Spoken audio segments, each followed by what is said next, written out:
flexed hip. It's not as drastically flexed as being on your side or on the table, but it's good. And then ipsilateral shoulder and hip. We're working on resisting newfound mobility.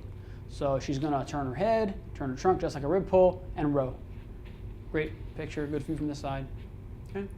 How do you progress this? Heavier resistance. The tandem stance, this is pretty good. Want to be wider usually when we start this because it's tough.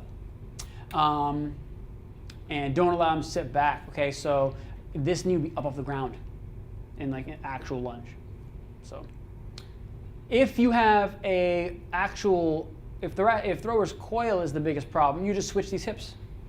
Okay, because now you've got rotation happening as the major activity instead of just mobility on that side. There's no block. If you're missing mobility, this is good because you're going to get to it, but then the end will come. If you're switching your hips, now you got a lot more range. You're actually rotating over that downside hip, and so you can work on tightening up the coil in this movement. Super tall, very similar setup. Toe your back foot for me. Yeah, good. And he's going to rotate his head, and then just like you did a rib pull, you're going to turn and pull. So let's say I gain him 10 degrees of right rotation. Well, now he's going to use it. And if he doesn't, I'm going to assist him first, then we'll come back to this.